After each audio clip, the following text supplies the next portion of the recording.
பண்ண போகிறோம். இதே மாதிரி நல்லக்கணும். இதே மாதிரி எடுத்து கழுவி காய வச்சு நல்லா துணியை வச்சு துடைச்சிடணும். துடைச்சிக்கிட்டு இதே மாதிரி மெலிசாக கட் பண்ணி வச்சுக்கணும். இதே மாதிரி இது 2.5 கிலோ. இதை நம்ம இப்போ ஊறுகாய் போட போகிறோம். எப்படி வாங்க பார்க்கலாம்.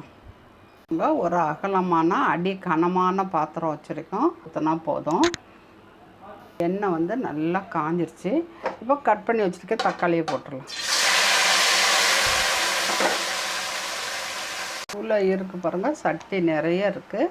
இது நல்லா வதங்கின பிறகு அப்படி நெல்லிக்காய் அளவு புளி.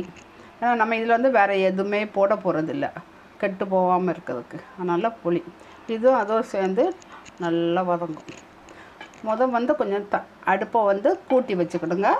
ரெண்டாவது கொஞ்சம் சிம்மில் மீடியமாக வச்சு அப்பப்போ கிண்டி கொடுத்துட்டே இருந்தீங்கன்னா அது நல்லா வதங்கிடும்.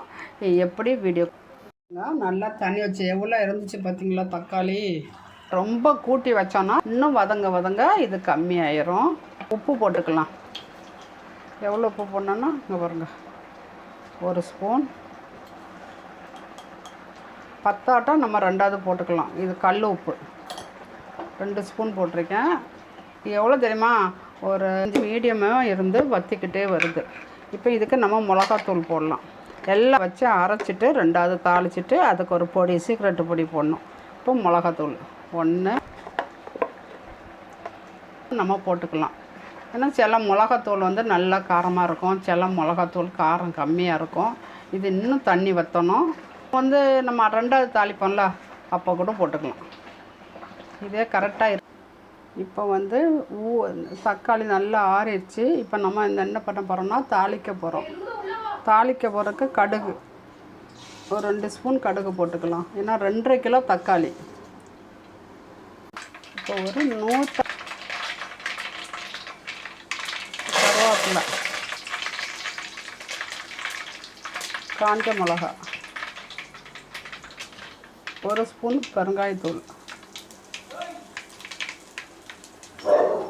இப்போ அரைச்ச தக்காளி